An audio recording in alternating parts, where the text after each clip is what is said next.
சால்சான்றது பொண்ணு கூட ஆடுறது தானே அப்படின்னு தானுவாங்க. யூஸ்வலாக வந்து சால்சா வந்து பார்த்தீங்கன்னா மேற்கத்திய நாட்டில் வந்து அது வந்து ஒரு பார்ட்னரிங், ஒரு கல்ச்சர், அது ஒரு கல்ச்சர், அது ஒரு டான்ஸு. சால்ஸ்ன்னு கேள்விப்பட்டிருங்க, எல்லாத்தோட கலவை தான் அப்படின்னு சொல்லுவாங்க.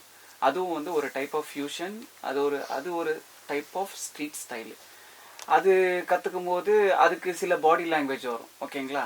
இப்போ சால்சா டான்ஸர் மட்டும் எடுத்து நீங்கள் மற்ற ஸ்டைலில் கொடுத்தீங்க வச்சுக்கோங்களேன், அது அவங்களுக்கு வராது. அது சால்சா ஸ்டைல்லே வரும், அது வித்தியாசமாக இருக்கும். ஒரு ஃபெமினைன் டச்சில் இருக்கும், ஒரு வித்தியாசமாக இருக்கும். எனக்கு இது வந்து சேலஞ்சிங்காக இருக்குது. நான் வந்து ஸ்கூல் படிக்கும்போது தான் வந்து ஜெஃப்ரி வார்டன் தான் என்னோட சால்சா டீச்சர். அதாவது சால்சா அந்த இதில் வர நிறைய ஸ்டைல்ஸ் இருக்குது பார்ட்னரிங்கில். அப்படி அவர்கிட்ட தான் நான் முதல்ல கற்றுக்கிட்டேன்.